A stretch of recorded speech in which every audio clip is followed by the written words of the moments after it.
Hello students, Sanskrit दिशा YouTube channel पर आपका स्वागत है।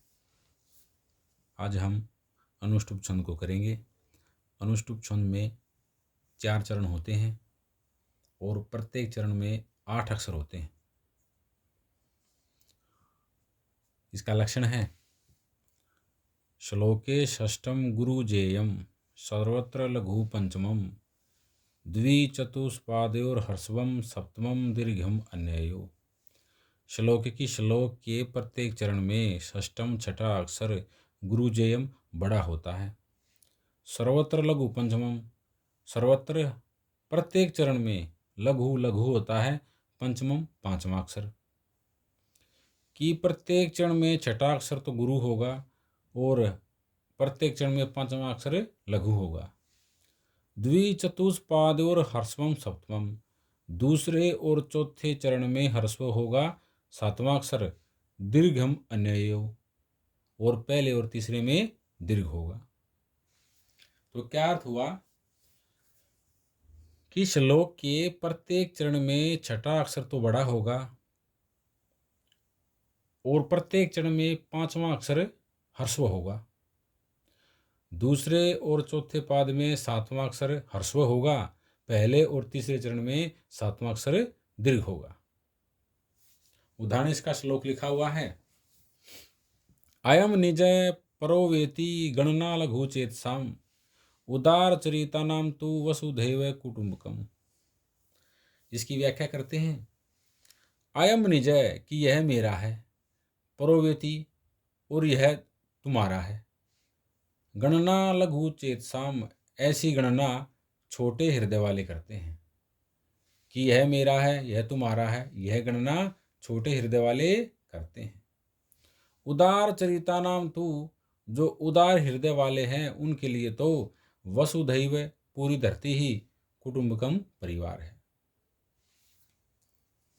अब इस श्लोक पर हम चिन्ह लगाते हैं। चिन्ह कैसे लगाएंगे? हम लक्षण के अनुसार चलेंगे। लक्षण में क्या कहा कि श्लोके षष्ठम गुरुजेयम, कि श्लोक में अर्थात श्लोक के प्रत्येक चरण में छठा अक्षर गुरु होगा। तो इसके हमने 4 चरण बना रखे हैं। पहला यहाँ तक है, दूसरा यहाँ तक है, तीसरा यहाँ तक है और ये 4th चरण यहाँ तक है। तो प्रत्येक चरण में छठा अक्षर बड़ा होगा, पहले उसको देखते हैं। यहाँ अक्षर का अर्थ है स्वर। एक अकेला स्वर भी हो सकता है और व्यंजन में मिला हुआ स्वर भी हो सकता है, इतना आपको ध्यान रखना है। 1 2 3 4 5 6, तो छठा अक्षर यहाँ रे में ओ है, ओ को दीर्घ माना जाता है, उसके लिए हमने ये दीर्घ का चिन्ह लगाया। अगले चरण में आते हैं, 1 2 3 4 5 6, ये छठा अक्षर चय में एक ही मात्रा है, उसको दीर्घ माना जाता है, उसके लिए हमने ऐसे लगाया। 1 2 3 4 5 6, यहाँ छठा अक्षर तय में आ है और आ दीर्घ होता है, उसके लिए हमने ऐसे लगा दिया। 1 2 3 4 5 6, यहाँ छठा अक्षर टय में हर्स्व उ है। वैसे तो हर्स्व उ हर्स्व ही है, लेकिन उससे परे संयोग आ गया तो ये हर्स्व उ दीर्घ हो गया। छठा अक्षर तो हमने लगा दिया। अब देखते हैं सर्वत्र लघु पंचमम, की प्रत्येक चरण में पांचवा अक्षर हर्स्व होगा। वहाँ आते हैं 1 2 3 4 5, तो पांचवा अक्षर यहाँ था पै में ए, ये हर्स्व है, उसके लिए हमने हर्स्व चिन्ह लगाया। दूसरे चरण में आते हैं 1 2 3 4 5, यहाँ पांचवा अक्षर गह में हर्स्व उ की मात्रा है और हर्स्व उ तो हर्स्व ही होता है, उसके लिए हमने हर्स्व चिन्ह लगाया। तीसरे चरण में आते हैं 1 2 3 4 5, यहाँ पांचवा अक्षर रे में हर्स्व ई की मात्रा है और उसके लिए हमने हर्स्व चिन्ह लगाया। 1 2 3 4 5, पांचवा अक्षर यहाँ कै में हर्स्व की मात्रा है और हर्स्व के लिए हमने हर्स्व चिन्ह लगाया। अब आगे चलते हैं कि दूसरे और चौथे चरण में हर्स्व हो जाएगा सातवां अक्षर। तो दूसरा चरण ये है और चौथा चरण ये है, तो यहाँ सातवां अक्षर ह्रस्व होगा। देखते हैं 1 2 3 4 5 6 7। तो सातवां अक्षर यहाँ तय में ए है और ए ह्रस्व होता है, उसके लिए हमने यहाँ ह्रस्व चिन्ह लगाया। 1 2 3 4 5 6 7। सातवां अक्षर यहाँ बे में ए है, ए ह्रस्व होता है, उसके लिए हमने ह्रस्व का चिन्ह लगाया। अब आगे चलते हैं। सप्तमम दीर्घम अन्ययो, कि वह दीर्घ हो जाएगा बचे हुए चरणों में। तो बच कौन से गए? पहला और तीसरा चरण, उनमें सातवां अक्षर दीर्घ होगा। तो पहला चरण ये है और तीसरा ये है, इनमें सातवां अक्षर दीर्घ होगा, वो भी देखते हैं। 1 2 3 4 5 6 7। यहाँ सातवां अक्षर वह में एक ही मात्रा है जो दीर्घ होती है, उसके लिए हमने एस लगा दिया। 1 2 3 4 5 6 7। यहाँ सातवां अक्षर न में आ है और आ दीर्घ होता है, उसके लिए हमने एस लगा दिया। तो स्टूडेंट्स, ये आपके चिन्ह पूरे हो गए इस पर। कई बार समस्या क्या होती है कि बच्चे समझ नहीं पाते कि भाई ह्रस्व का चिन्ह किस पे लगाना है, दीर्घ का चिन्ह किस पे लगाना है।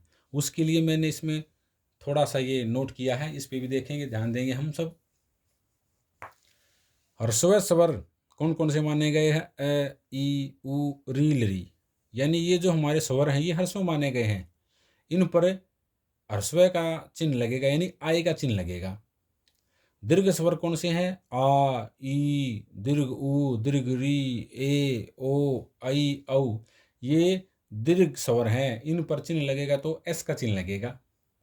और बाकी कुछ विशेष अवस्थाएं हैं जिनको भी नोट करना जरूरी है। जैसे यहाँ चय में ए ह्रस्व है, लेकिन इससे परे संयोग आ गया, तो संयोग से पहले जो ह्रस्व होता है वो दीर्घ हो जाता है। इस बात का हमेशा ध्यान रखिए कि ह्रस्व के बाद अगर संयोग आ जाए तो वो ह्रस्व दीर्घ हो जाएगा।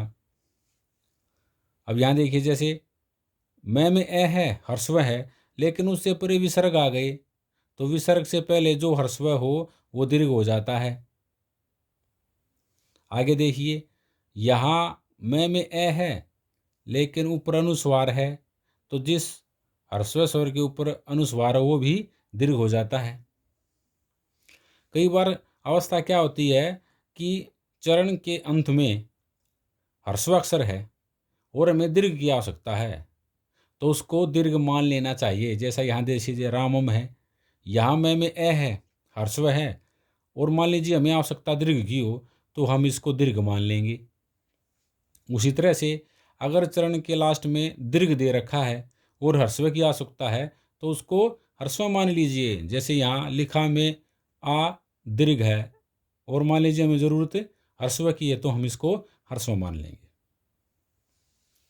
स्टूडेंट्स, आपको ये ध्यान देना है कि अनुष्टुप छंद में 4 चरण होते हैं और प्रत्येक चरण में 8 अक्षर होते हैं, उसके हिसाब से आप चिन्ह लगाएंगे।